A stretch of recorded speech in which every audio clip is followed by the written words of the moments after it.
Anybody who wants to show up. Not yet. Well, we'd have to, figure out who's going to go and what they're going to say. Oh, of course, We'll have but to I have a mean- pre-meeting. Someone let here me, said that would like All to. right, let me go. welcome everybody. We've got 17 folks. That's good. It's 10 after. So we're very happy to have two excellent hard workers with the ACLU on their, was that North Peninsula or North California? North North Peninsula. Peninsula. Yeah. North Peninsula. And I'll be turning it over to Ron to introduce them, and everybody try to behave yourself reasonably well. We'll do the hand make raise thing. good trouble. Yeah, and I don't want to have to throw anybody out for mooning us or in, So we'll be good kids. All right, take it away, Ron. Thanks You everybody. all for look coming. friendly, so great. But anyway, maybe we'll go over the protocols and how to ask questions and so forth once we get into that section. In any case, this evening we are sort of a little bit getting out of our main wheelhouse to address the subject of civil liberties. And we have the American Civil Liberties Union. Of course, the subject is typified by the latest efforts by the Trump administration to undermine our immigrant populations. These people are visible through the fields out on the coast side of the county, and they're trying to be day laborers and construction workers over on this side of the county. They add to the economy. They take part in the production of goods and services. They pay sales and other taxes. And now they're being labeled as criminals and part of an invasion. And some from Venezuela were deported without due process. I guess more got deported yesterday. And then there's one who is a Palestinian green card holder who is facing deportation. Khalid Mahmoud's case is certainly troubling for a few reasons. One was that he was exercising his right to free speech. So we might ask, under this current authoritarian way of doing things, at what point does that right of free speech come into question for all of us here? And what might happen to us if it does? And so to eliminate the issues and address that sort of question with the ways in which we can act, tonight we will hear from Chowning Poppler and Robin Montoya, two leaders of the North Peninsula chapter of the American Civil Liberties Union. Chowning is an attorney and a co-chair of North Peninsula ACLU. She's played a big part in the group since 2012, and her involvement with ACLU includes looking into criminal justice and law enforcement reforms. And Robin is an educator with an extensive background in activism, and that includes an emphasis on civil rights and voting rights. So Chowning and Robin, thank you very much for being here, and I will turn it over to you. Thanks, Ron. Thank you for having us. Yeah, that was the first thing I was going to say is thank you so much for the invitation to be here. We're happy to share. It's lovely to meet all of you, and thank you for all of the good work that you're doing as well. I had a chance to research your group a little bit, and obviously, as we've already said, a lot of our thoughts and the things we're working on dovetail really well. So we just want to make a point here. Chowning and I are going to do kind of a tag team with this. We're going to keep it informal, but we do have a fair amount of content to get through. So we're just going to keep rolling along here. Wanted to let you know that we are volunteers and community members. We are not experts, nor are we immigration attorneys. We'll do our best to answer your questions. We're hoping for time for Q&A more or less toward the end. And we're also happy to follow up with more information if needed.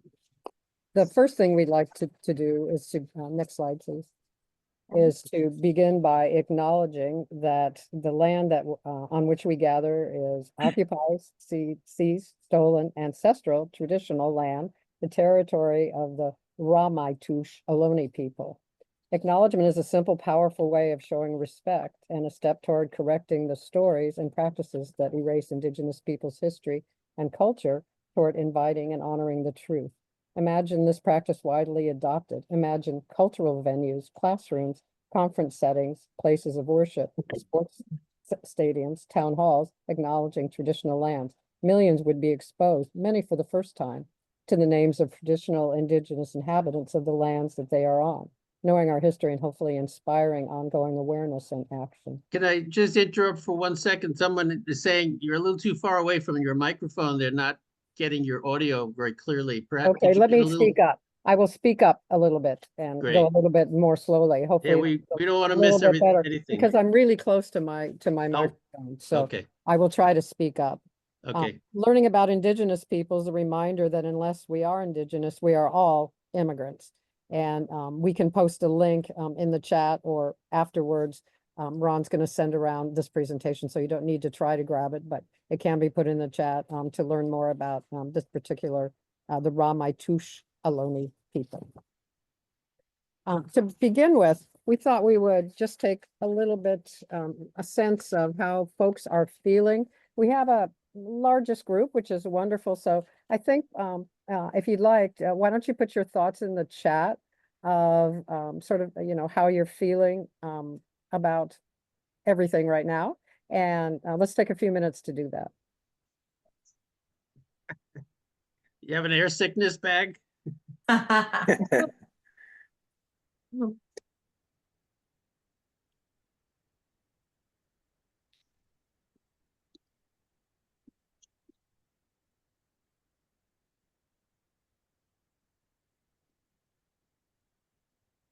couple of folks.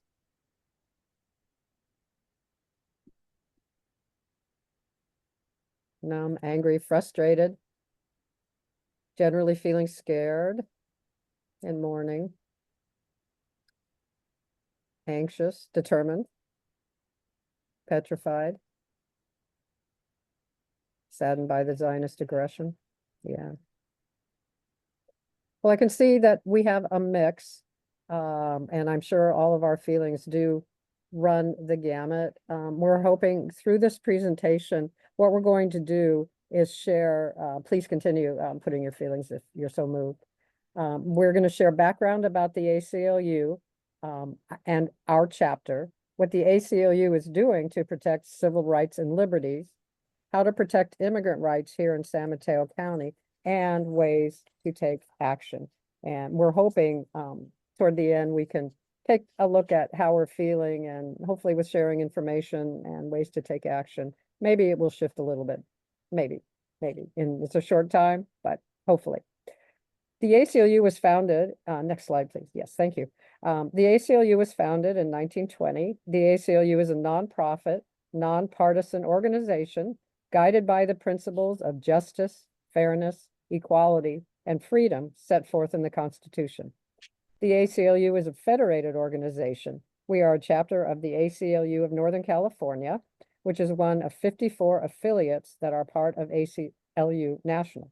Chapters are comprised of volunteers, while the ACLU of Northern California and ACLU National have paid staff and attorneys, and it is those organizations that file lawsuits and lead state and national campaigns to pass laws and mobilize activists.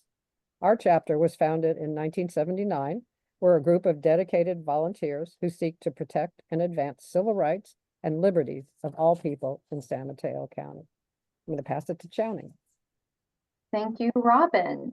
So a little bit about what ACLU National is up to. They have launched a campaign called the Firewall for Freedom, and it is encouraging states to not provide resources in conducting the unconstitutional things that the Trump administration is doing. So have states fight mass deportations, protect our privacy rights, protect healthcare for women and transgender people. And we can provide a link to that to see what that Firewall for Freedom manifests as. And a few recent examples of what ACLU National has been doing to ensure accountability and transparency in the Department of Government Efficiency. They have been filing Freedom of Information Act requests with the government agencies that have been impacted by DOGE to expose whether our privacy rights have been violated. They've been demanding that Congress take action to curb DOGE's unchecked power and access.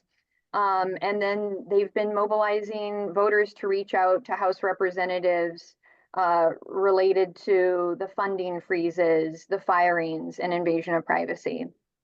They've also filed lawsuits to address the unconstitutional executive orders from challenging birthright citizenship, which is a right that is enshrined in the 14th Amendment, to denying health care to transgender people.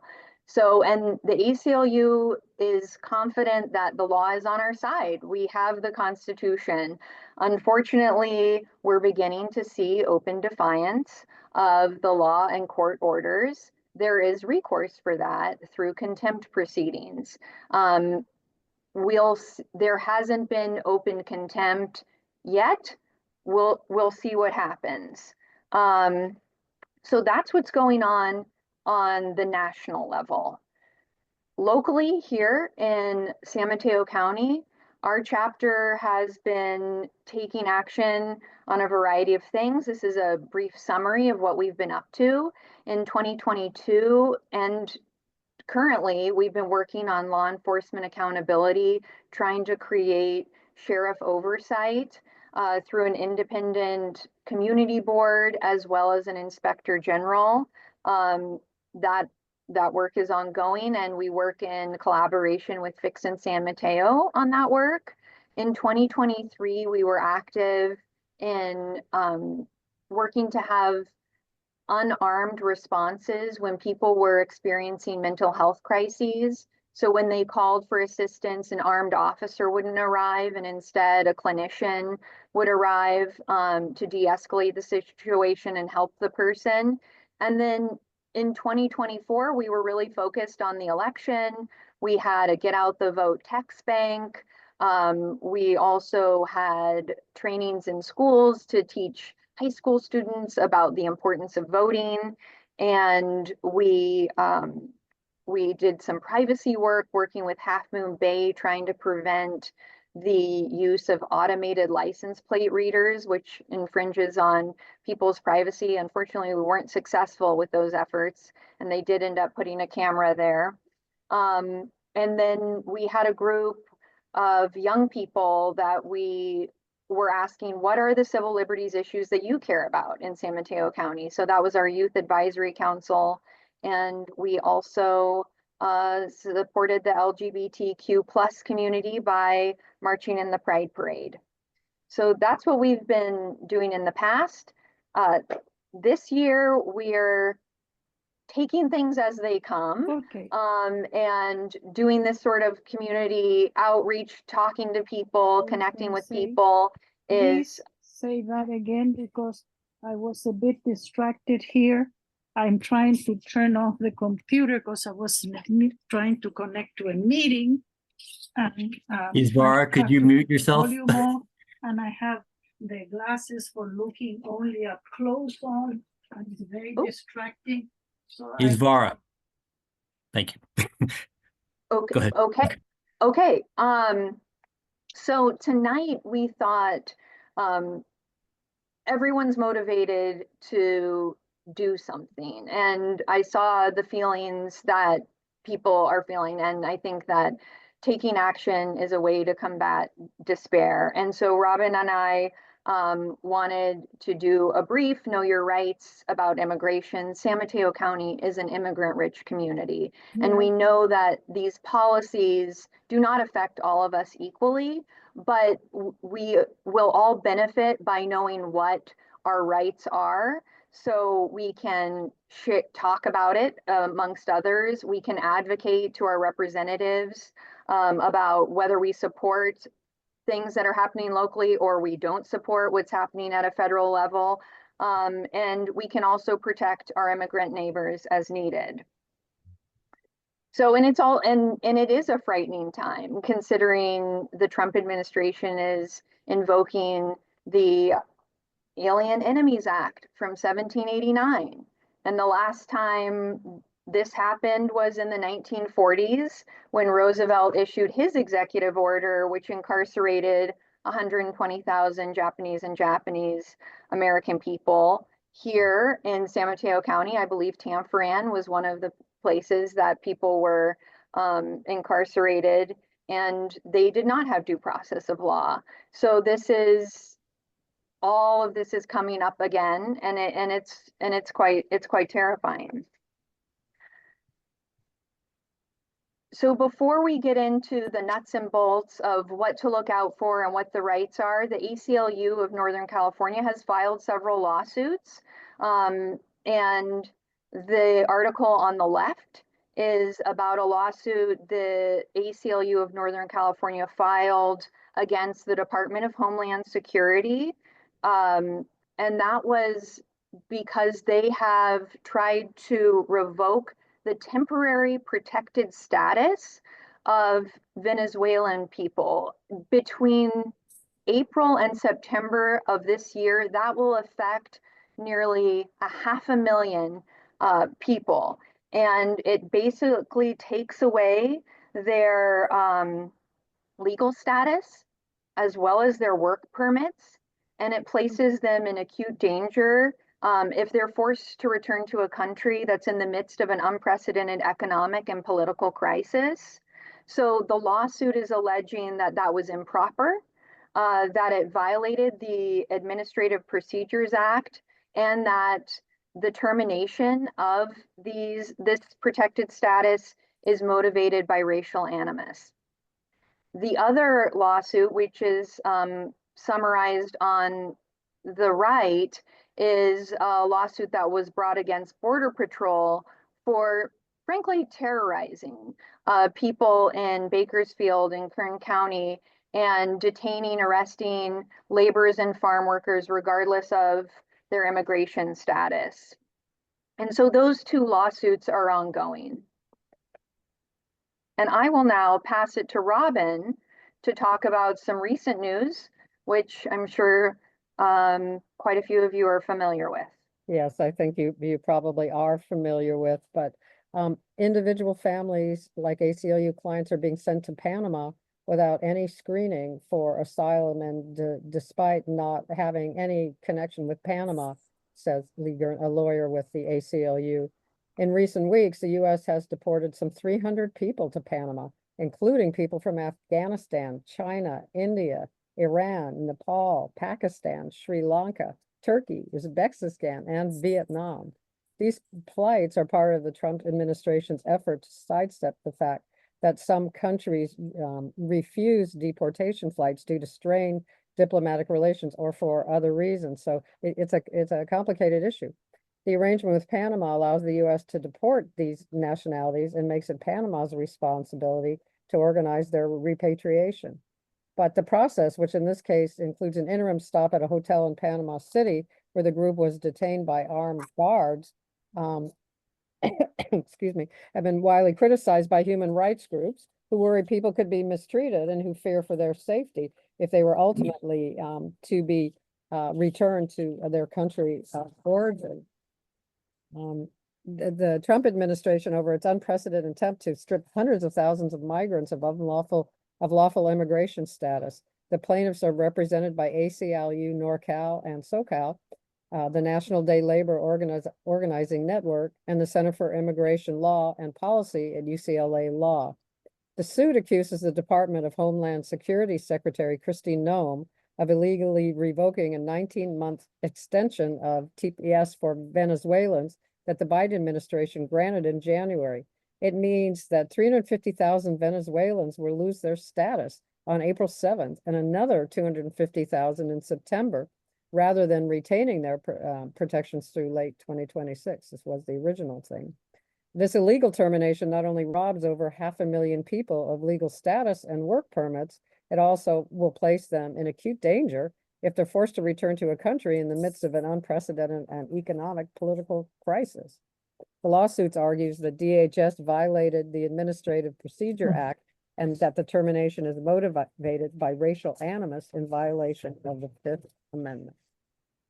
We're now going to pivot and talk about state and local protection that protects immigrants. State and local resources should not be used for federal immigration purposes. Immigration is a civil issue and law enforcement deals in criminal matters. The California Values Act makes it clear that local law enforcement is not to do federal immigration agents' work. And this is a real, ordinance that's come up for some discussion recently. Chowning? Yes. And so these are the parameters of the California Values Act, which is useful locally here in San Mateo County. The Board of Supervisors passed an ordinance in 2023 that prohibits county resources and personnel to cooperate with ICE or other immigration authorities to detain someone, to communicate when someone is going to be released. Let's say they're in the county jail. Local law enforcement cannot notify them when they'll be released, or allow ICE to come into the jail to talk to people. There is a carve out. That carve out is if ICE provides a judicial warrant signed by a judge. These are very rare, and we will actually show you one later. And keep this ordinance in mind, because there is some mutterings that some members of the Board of Supervisors would like to change this ordinance. And if that happens, we will certainly want to take action, as now is not the time to weaken protections for our immigrant neighbors. And I will pass it to Robin to just touch on a California state law that was recently passed. Yeah, and that's AB 2773, which says as of January 1st, 2024, law enforcement in California are required to state the reason for a traffic stop, not before asking any questions. Not allowed. Do you know why I pulled you over? So again, this is important for people have rights. Despite these protections, many immigration agents pretend to be local law enforcement. Knowing that our local law enforcement cannot do agents' bidding is important information to know. It's confusing and it's frightening for people because they may not feel comfortable seeking help from law enforcement, for they fear that it'd have immigration consequences. So it's kind of a cyclical kind of thing. Thank you, Robin. And so now we're just going to get into what we should know. And the basics are that immigration agents may violate your rights and lie to you. And that if that were to happen, that you should stay calm, you don't run, you don't argue, resist, or obstruct the officer, even if you believe your rights are being violated. And to keep your hands where the officer can see them, and you don't want to lie about your status or provide false documents. And this is what I mentioned earlier. On the left-hand side is an ICE administrative arrest warrant. This is not signed by a judge. This is not a real enforceable legal document. The document on the right is the judicial warrant, which is signed by a judge. These are extremely rare. And 9 times out of 10, what ICE is using is the document on the left, and they will show it hoping that it will frighten the person to comply, even though it is an unenforceable document. Continuing with things to look out for, it's important to know the differences between local law enforcement and immigration. The photo on the right are law enforcement vehicles.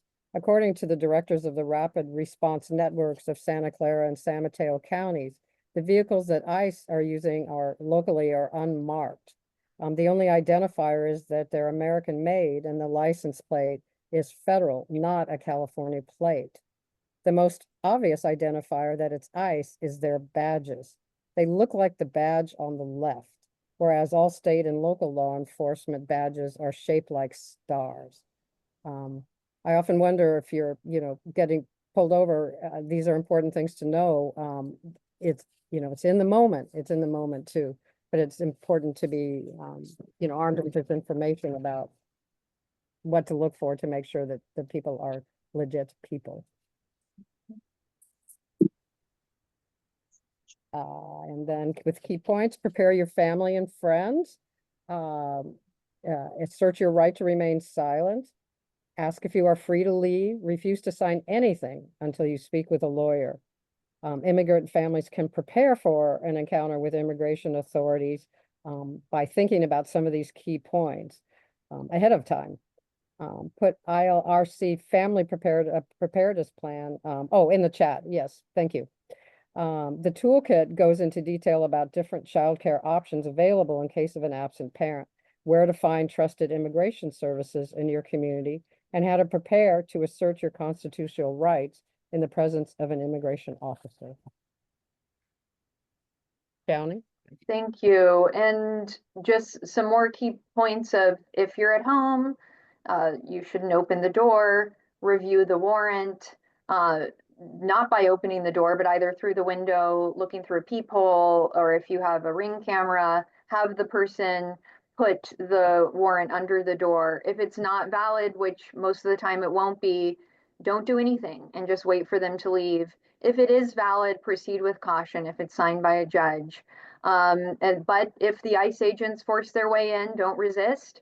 And as with most encounters, you want to invoke your right to remain silent and say that you want to speak to a lawyer and never sign anything.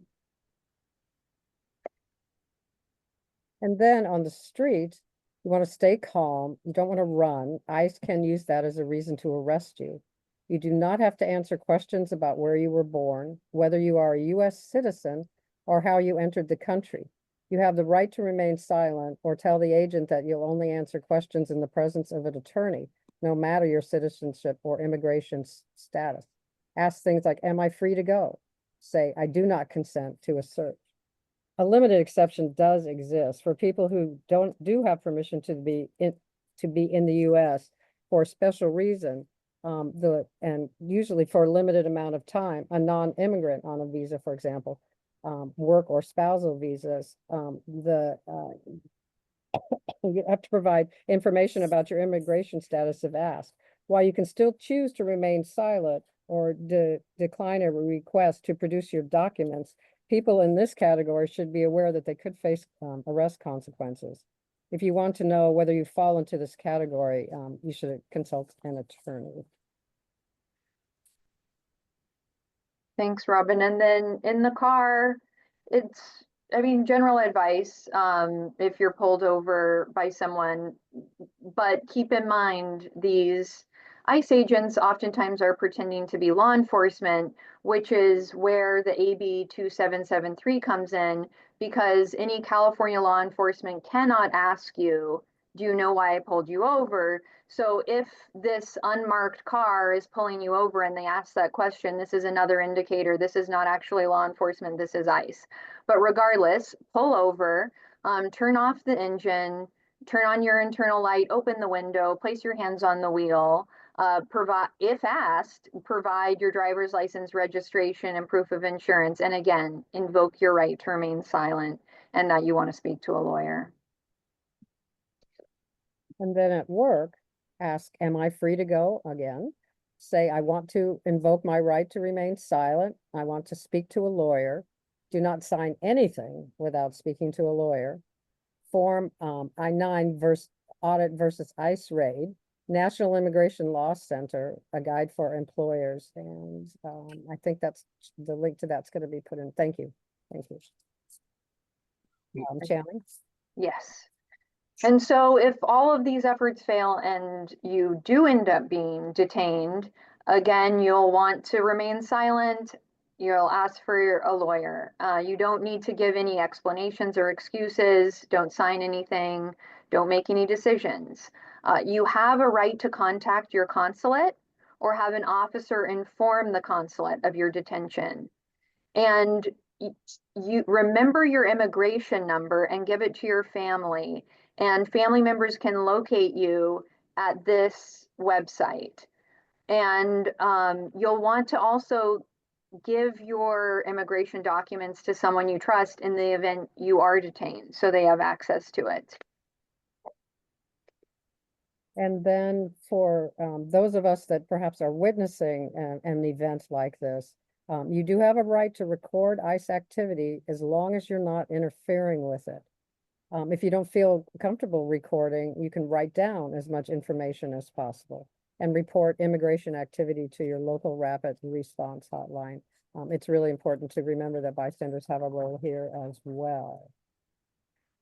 That's right. And here are our local rapid response network numbers. So in San Mateo County, it's 203-666-4472.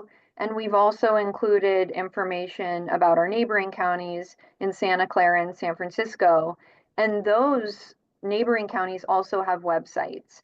And so when you pick up the phone, you can report if you see ICE activity. And this group is also investigating and figuring out what is true and what is not true, and informing the community about what's going on. For example, it's this resource that told us that in San Mateo County, ICE agents are going around in unmarked cars. So it's helpful information. And I will pass it to Robin to share additional resources. Yeah, there are a number of additional resources here, and again, Ron will. Excuse me for interrupting, but it was not possible to use the links on the previous slide. So maybe that can be helped with later. Thank you. Oh, thank you for letting us know. We can certainly, the links were tested, but things happen, so we'll go back and take a look at that. Thanks for pointing that out. Hello? Yes. I just got a message on my phone screen that says this meeting is being transcribed for AI companion, and I'm supposed to press OK. What does that mean?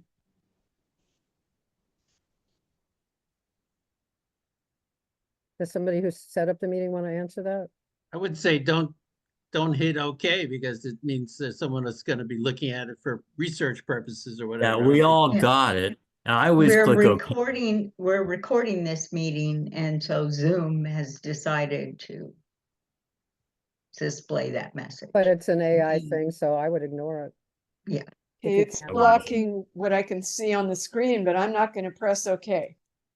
If you click outside of it, can you get rid of the message? No. No? I see that all the time on Zoom meetings. I just click OK, and I don't think it's that big a deal, actually.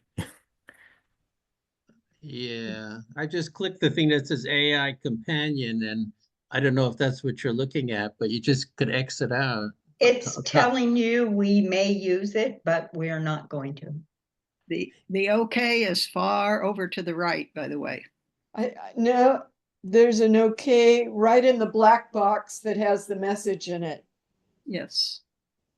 So is this something to ignore, to say, okay, what do I do? No. Ignore. Well, if it's bothering you, hit OK, not worry about it. Can you wanna be able minimize to- it? Sorry? Yeah, because I mean, if it's obstructing her view, It is. I'd hit OK. Just charge him for it, that's it. As a former software engineer, I have a strong suspicion that OK is not how you would give permission. It just means dismiss the box. Okay, Yeah. Don't hit OK, just minimize it. I can't minimize it. There you go. And can we let people, I didn't find a link where I could record the chats for later use. Usually I see a button like that for folks who want all these links for later, perhaps. Well, I think the presentation's going to be circulated. There are two ways. Yes, we can circulate the presentation, which has the links, and we also have a separate document with all the links that Ron has been very kindly putting into the chat. So there will be access to all of the links. Very good. 3 dots are in the upper right on some of the systems for copying the chat. That's right, it usually is, yeah, but mine is down below and it doesn't have it. There you go. I do see on the, God, I'm interrupting the talk and I don't Yeah, want to do so that. stop doing it. Stop doing That's it. okay. That's okay. No Just worries. let it No, be. no worries there. So the additional resources, I'm not going to belabor them. They're here. A way to find rapid response networks, know your immigration deportation rights. There's these cool, I don't know if you've seen them, the red cards that are being circulated around. It's a very succinct way of sharing rights. ACLU NorCal, Know Your Rights on a variety of civil rights issues, the ACLU National, tracking executive orders and tracking litigation regarding executive action. So there's, you know, numerous ways to gather information. And now we're going to turn to Chowning to start talking about taking action. Thank you. So we hope you feel empowered. And there's no time like the present to support immigrant rights. So I did see this on your website that you are already tuned into the situation of Mahmoud Khalil and that he was unlawfully arrested and detained. He's a U.S. permanent resident, and he was essentially exercising his First Amendment right to protest and has been swept up by ICE and is being threatened with deportation. So, Ron, if you would be so kind to put this link in the chat. This is, I believe that you're on your website, you had reach out to your representative. This is actually to tell the ICE Director Todd Lyons to free him immediately. So that is one thing that we can do tonight. It's just a form you fill out. And the other thing we can do is to stop the passage of HR 32. It's a bill that would cut critical federal funds to communities in more than 24 states that are sanctuaries, which includes California. So if it's enacted, it would create chaos and functionally blackmail our cities and states into aiding Trump's administration plans for mass deportation. And if we didn't, then we'd lose funding for schools, hospitals, transportation, and housing. So you can either text sanctuary to 82623, and we also have a link there.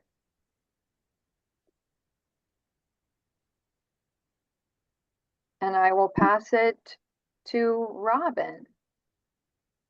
So well, as chapter leaders, we got together and tried to make a plan for the coming year. And as I'm sure you're thinking as well, we can't do everything. And we also wanted to make sure that we stayed nimble and ready to address new things that will be coming down the pike. And of course, they're coming down the pike daily. So what we decided to do was just take on some bite-sized, actionable projects, again, for this reason, so that we could stay flexible. And the QR code here provides information on how to help us out, how to become a volunteer with our chapter, and just additional information about how to get involved. We're also, next slide, please. We're also having some upcoming events. We're Tuesday, April 1st, we're doing it's part of the monthly immigration series. On the 8th, it's statewide legislative launch. On the 14th, it's lobby visits, etc. And you're always welcome to join us and lobby your local legislators for civil rights and to support our civil rights and our liberties, and learn more about what the legislative branch is doing. You can learn more about Trump events. In your spare time, you can click on all these links and, you know, arm yourself with more, I hate to use that term, with more information. There's lots of ways to get involved. We're happy to share with you anything specific to any issues that you're interested in. And we do want to thank you for the time. Again, thank you for the invitation. Hopefully the presentation has been worthwhile, dovetails with what you all are working on. We're happy to work together. And I know that we can make change. It's real important to take action, stay sanitary, keep our heads above water, and keep going on stuff. And I think we have a little bit of time. So I wanted to circle back a little bit to have you think about how you're feeling now after this hour of information and resources and action. How about putting some keywords in the chat of how you're feeling now? I wonder if any of it has changed or what you're feeling at the moment. Or you can come off mute and share that way as well, if you prefer.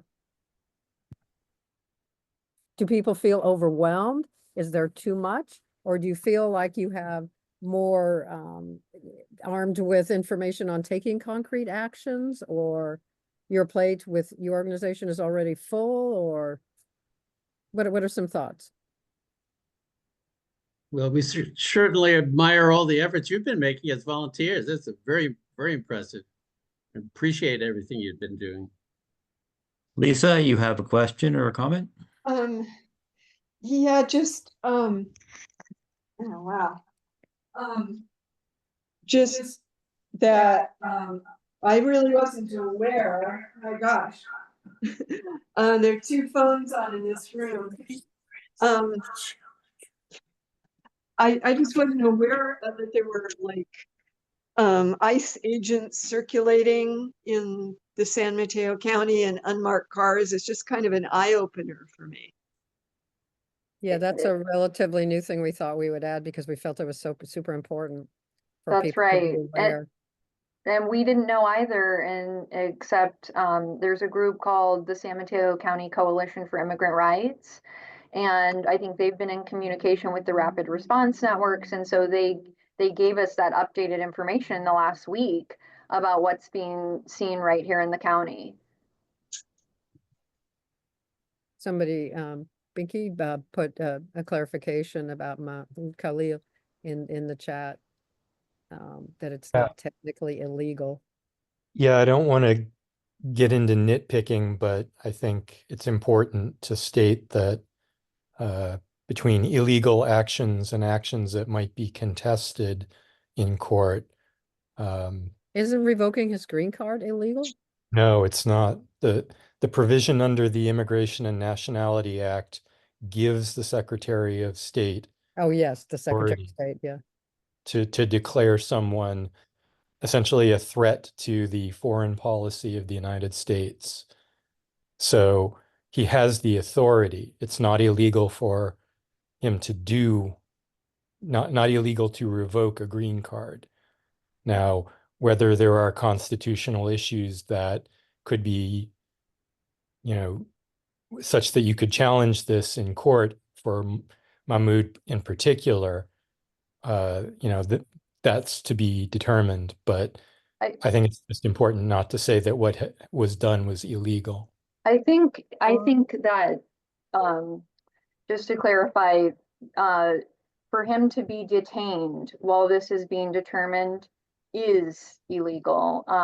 It's immigration issues are a civil matter. One does not need to be detained while that immigration issue is being determined, especially that he is married, he has a child on the way, he is not a flight risk. I can't imagine a reason why he would need to be detained while these issues are being determined. And so that's why the take action is free him now. We're not saying whatever your reasons are for questioning his immigration status is a separate issue of him being swept up and being detained while those decisions are being determined. So Okay. I think that's the legal problem there. Let's go Okay. on to Sean. I kind of want to let everybody who's got a question, or a comment to say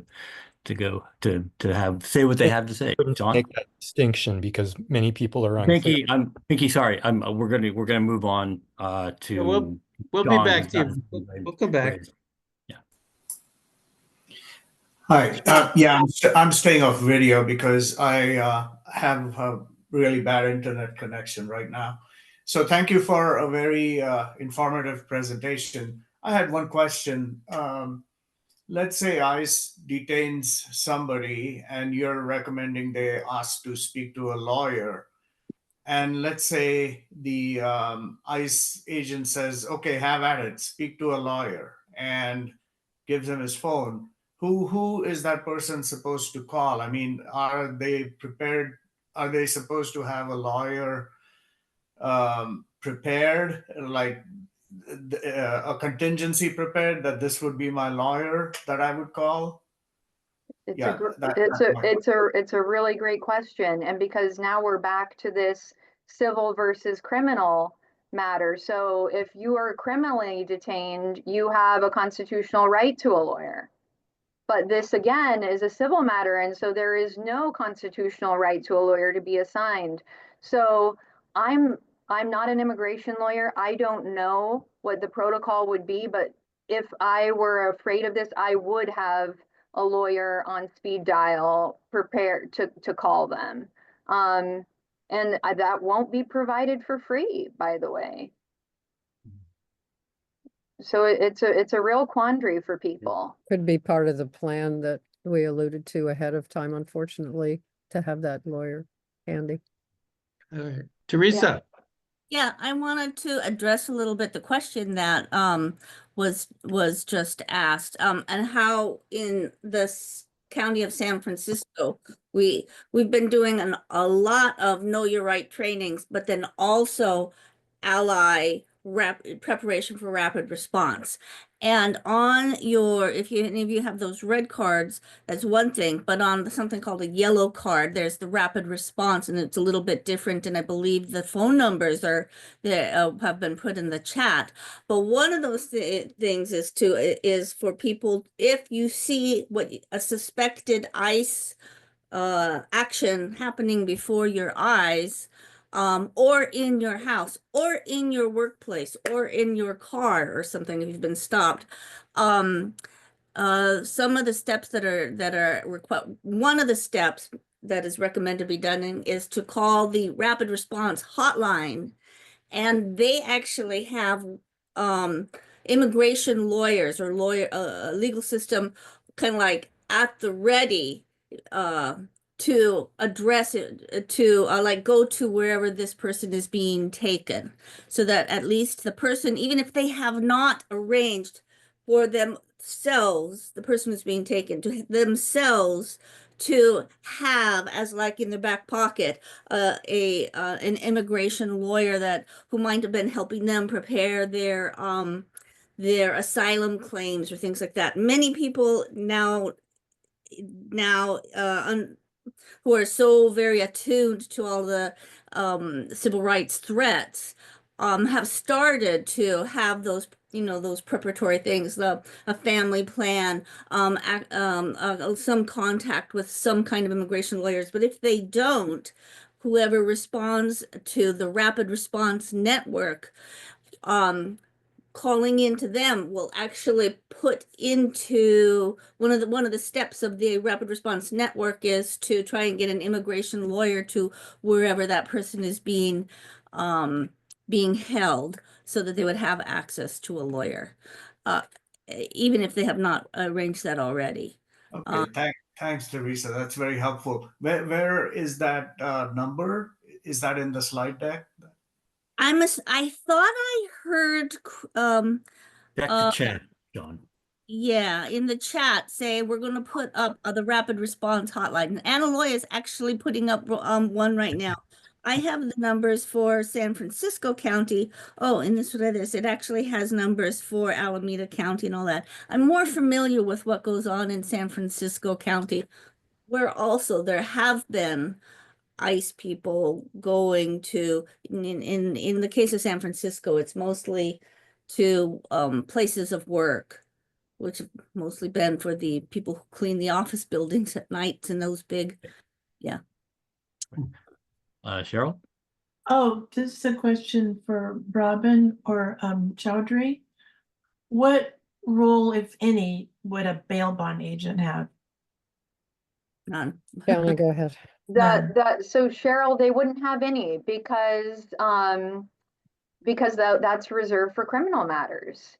Okay. And so it's a totally different system, but this confusion is completely natural. And I think it's actually part of our culture around it is we are justifying detaining people because, well, it's sometimes called crimmigration, when it really should be a civil matter, but instead we're detaining people, we're treating them in a criminal matter, but it isn't. Got it.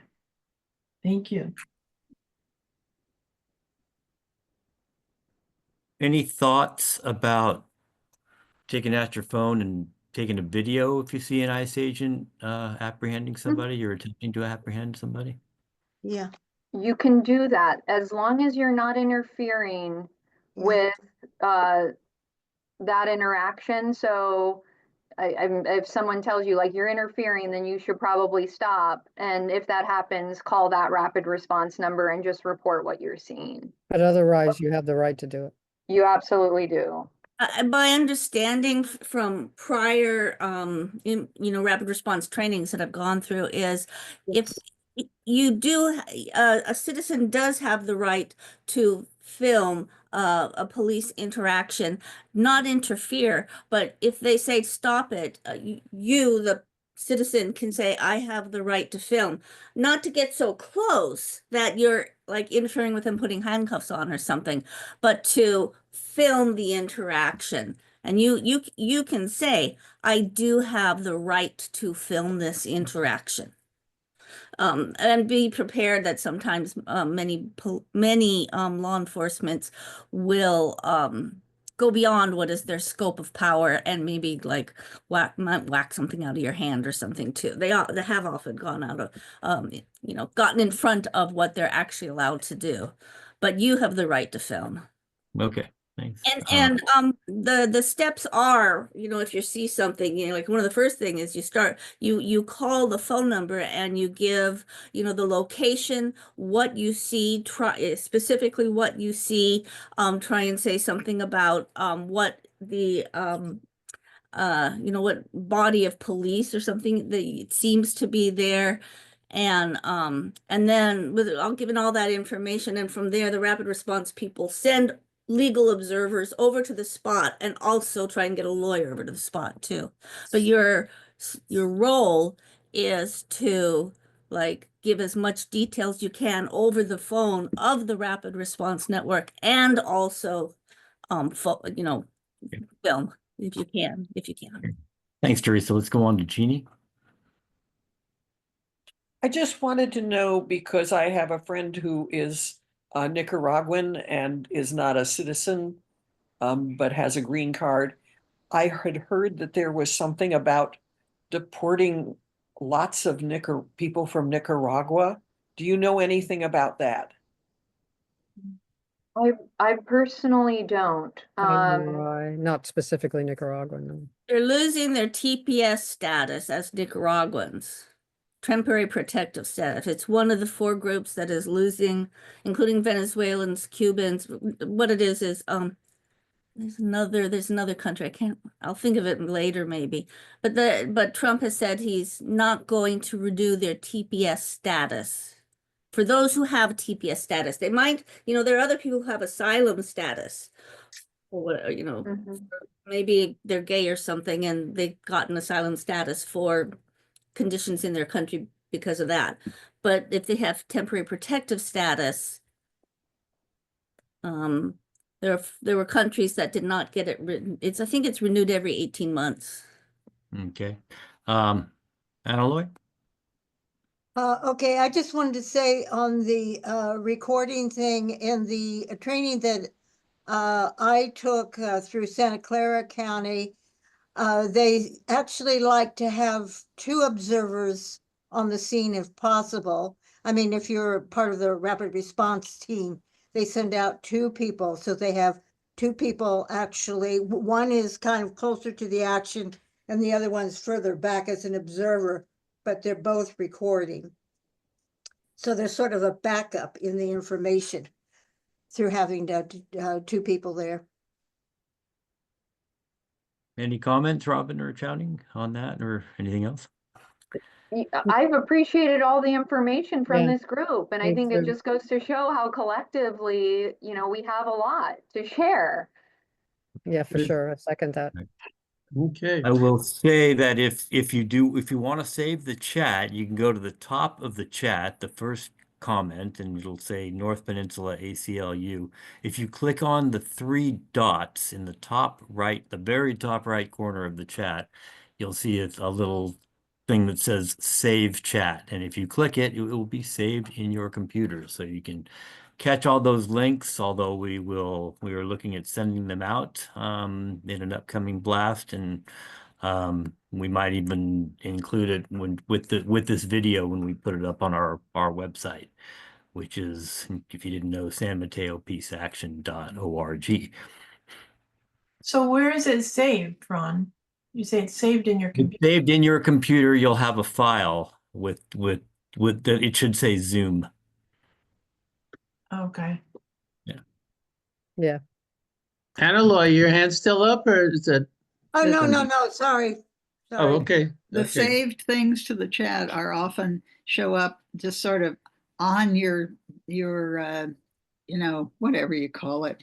It just says meeting, blah, blah, blah, and then it has a place to click. And when you click it, then it shows the text of the chat. Oh, Okay. Well, good thanks- piece of information. I've Copy never and had it paste the follow. links into a, Yeah. into a- Thanks, Ron, for all your help and for the invitation for us Of to course. come. Again, it was lovely meeting all of you, and I really appreciate you sharing all the information with us.